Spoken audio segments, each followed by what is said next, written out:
مسند احمد کی روایت ہے، جس نے میری سنت کو چھوڑ دیا ذلت اور رسوائی اس کا مقدر ہے۔ سامعین کرام، اللہ کے نبی صلی اللہ علیہ وسلم نے فرمایا، امام ترمذی اور امام حاکم نے اس حدیث کو روایت کیا ہے کہ 6 قسم کے لوگوں پر میری اور اللہ کی لعنت ہے، اور ان میں سے ایک فرمایا وہ لوگ ہیں جو میری سنت کو ترک کرنے والے ہیں۔ انا للہ و انا الیہ راجعون۔ کتنی شدید وعید ہے۔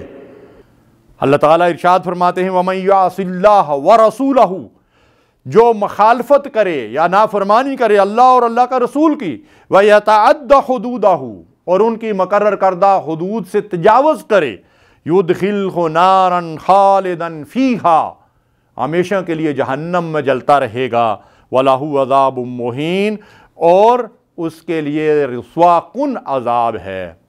فَلْيَحْذَرِ الَّذِينَ، پس ان لوگوں کو ڈرنا چاہیے، کن لوگوں؟ الَّذِينَ يُخَالِفُونَ عَنْ أَمْرِهِ، جو اس رسول کے حکم کی، اس رسول کی شریعت کی، اس کے طریقہ کار کی مخالفت کرتے ہیں۔ ان کو اللہ کی طرف سے جو وارننگ دی جاتی ہے وہ کس بات پہ؟ أَن تُصِيبَهُمْ فِتْنَةٌ، کہ ان کو اللہ کسی فتنے میں مبتلا کر دے۔ یہاں فتنے کا لفظ اردو زبان کے فتنے کے معنوں میں استعمال نہیں ہوا ہے، عربی زبان میں فتنے کا بڑا وسیع مفہوم ہے۔ فتنے سے مراد مصیبتیں اور پریشانیاں، باہمی عداوتیں اور جنگیں، دشمن کا خوف اور تسلط، اختلاف اور انتشار، اور ذلت اور رسوائی، اور اللہ کی طرف سے نازل ہونے والے مختلف قسم کے عذاب، یہ سب فتنوں کی مختلف قسمیں ہیں۔ اللہ فرماتا ہے رسول کی مخالفت کرنے والے ان میں سے کسی بھی فتنے کے اندر، کسی بھی مصیبت کے اندر، کسی کی بھی چیز کے اندر مبتلا ہو سکتے ہیں۔ اور فرمایا وہ یصیبہم عذاب علیم، یا اللہ کی طرف سے ان کو دردناک عذاب آ پہنچے۔ یعنی اس کا مطلب یہ ہے کہ رسول کے نافرمانوں کے لیے اس دنیا میں بھی عذاب آ سکتا ہے، اور آ سکتا والی بات کیا ہے؟ اور مصیبتوں اور پریشانیوں کے نازل ہونے والی بات کیا ہے؟ یہ سب کچھ تو ہم بھگت رہے ہیں اور اپنی آنکھوں سے دیکھ رہے ہیں۔ ہم ان سارے مسائل سے دوچار ہیں۔ مصیبتوں کی کون سی قسم ہے جو آج ہمارے اوپر مسلط نہیں ہے؟ دشمن کا کون سا خوف ہے جس سے ہم دوچار نہیں ہیں؟ اور خانہ جنگی اور باہمی اختلاف اور انتشار، اور ایک دوسرے پہ گالی گلوچ اور برا بلا کہنا، اور مسلمانوں کو کافر اور مشرک قرار دینا، اور باہمی جنگ و جدال، یہ سب کیا ہے؟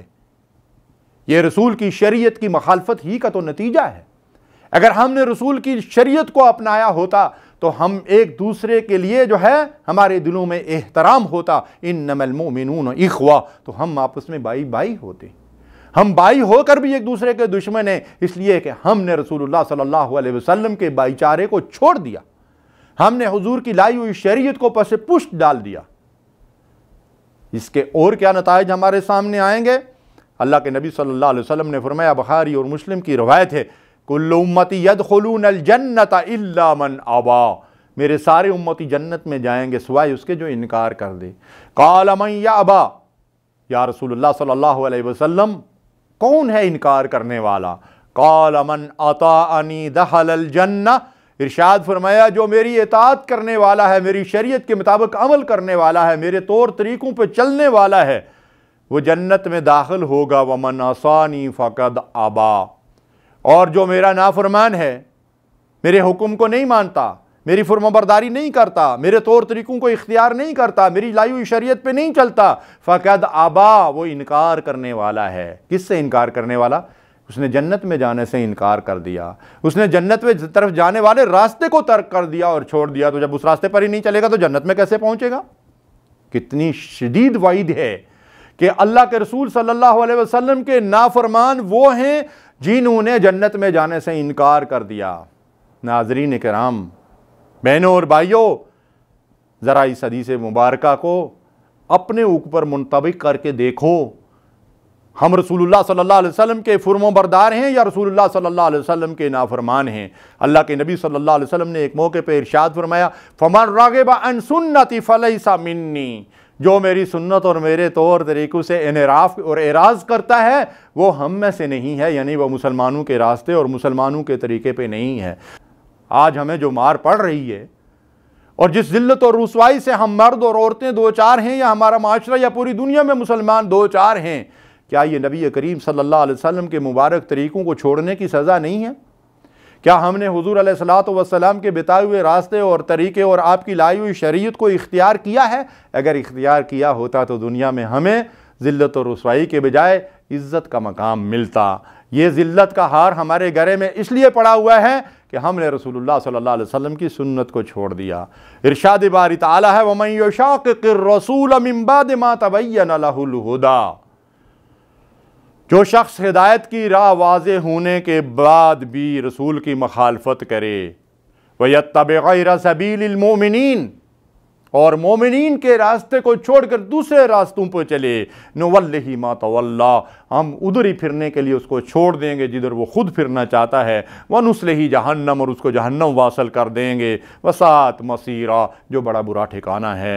اللہ ہمیں اس سے محفوظ رکھے۔ سوچئے، غور کیجئے کہ اللہ تعالیٰ کس قدر شدید وعید سنا رہے ہیں کہ جو ہدایت واضح ہونے کے باوجود رسول نے لوگوں تک ہدایت پہنچا دی، اس کے باوجود لوگ رسول کے طریقے کو چھوڑ کر، مومنین اولین صحابہ کرام کے طریقے اور راستے کو چھوڑ کر دوسرے راستوں پہ چل پڑے ہیں، وہ جہنم کی طرف جا رہے ہیں، جو بڑا برا ٹھکانہ ہے۔ ناظرین کرام، خلاصہ کلام یہ ہے کہ رسول کے نافرمان کے لیے اللہ تبارک و تعالیٰ نے جہنم کی وعید سنائی ہے، اور رسول کے نافرمانوں پہ اللہ کی اور اللہ کے رسول کی لعنت ہے، اور ایسے لوگوں پہ اللہ نے جنت میں داخلے کو حرام کر دیا ہے، اور ایسے لوگوں کے لیے دنیا میں فتنے اور فساد، مصیبتیں اور پریشانیاں، اختلاف اور انتشار، باہمی جنگ و جدال اور ذلت اور رسوائی ہے۔ اللہ تعالی ہمیں اطاعت رسول کی توفیق دے۔ وصلی اللہ علی نبینا محمد۔ اللہم صلی علی سیدنا محمد وعلی آلہ وصحبہ